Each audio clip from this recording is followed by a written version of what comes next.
私校体长条例去年5月公布实行，陆续有私校防立做专案辅导的学校，也是下令停招停办哦。今仔日一场讨论私校体长条例的座谈会，有学者是认为讲，即卖的私校体长条例规定甲真严格，防立做专案辅导学校，就当讲是互判死刑，所以嘛，呼吁教育部应该爱守法。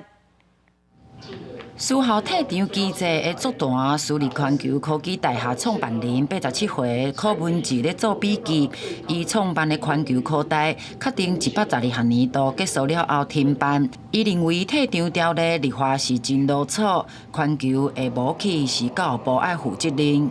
列为专辅学校以后，就不可以再招生。然后你这些做伦理的60几个同学。你要他家长或者他雇佣的人推到哪里去就学？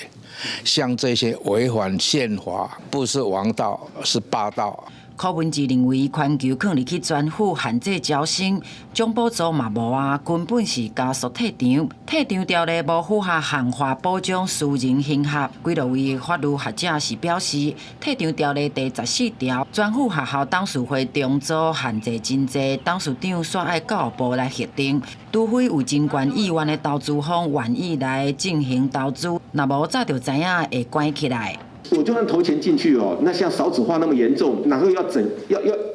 怎么办哈？个人预判到了宪法法庭之后，大概做出来的判决一定是合宪，但是呢，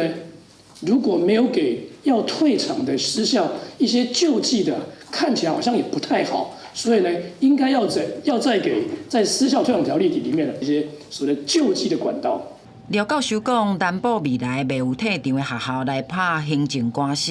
甚至到宪法法庭。也毋过官司真了时间嘛，无想要阁看到教育重大错误，呼吁教育部赶紧来修改退场条例。记者是为新志明台北报道。